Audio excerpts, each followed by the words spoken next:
YTBC, what's the deal? So the other day I made a post-fight video on Joseph Parker versus Daniel Martz, and then I made another video after that saying that Joseph Parker needs a real fight. And a commenter I want to give a shout out to, let me see, what's this guy's name? B Burgeon. I hope I'm spelling that right. Burgen. B Burgeon sent me a link to a website. I'm gonna leave the website. I'm gonna leave the article. I'm gonna leave this link in the description box. But it's stuff.co.nz. And I was reading the article, man, and I see that Joseph Parker, his promoters, the matchmaker for his promoter, DUCKED Events, Stuart Duncan did an article with them with this website, and he was saying that they have made offers to, for example, Lucas Brown. They offer him a 4-fight $1 million deal. All he had to do was just fight Joseph Parker. The other 3 fights can be against whomever. He declined. Mark DeMore declined a substantial amount of money. Edmund Gerber, Glaskov, before he was the IBF mandatory #1, he declined. Teper declined.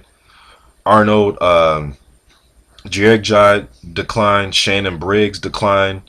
Chris Arreola declined. All these top 20, top 30 guys all declined to fight Joseph Parker, the 23-year-old who was 17-0 with 15 knockouts. And this article came out 2 days ago.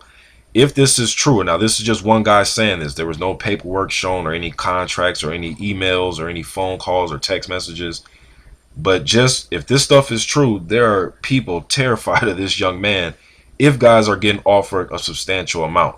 Now, substantial to me, the fan, and what's substantial to these fighters are 2 different things. Substantial amount of money to me is $1 million. To Lucas Brown, $1 million and a 4-fight deal wasn't worth it to him. But even my dog is tripping about this because I don't know how the hell guys are turning down $1 million to fight Joseph Parker. You know what I'm saying? But again, maybe some other facts will come of this. Maybe we'll see something else down the line. Maybe one of these fighters, man, somebody go hit one of these dudes up on Twitter and see if any of this is true, because turning down $1 million to fight Joseph Parker is, I don't know, man, that's kind of weird to me. Mark DeMore, I wonder how much he's getting paid to fight David Haye. He's getting ready to fight David Haye. So is Joseph Parker the boogeyman? Are guys that scared of him? Or do you think his this Stuart Duncan guy, this matchmaker for DUCKED Events, do you think he's hyping, he's hyping Joseph Parker up? YTBC, let me know what y'all think. I'm out.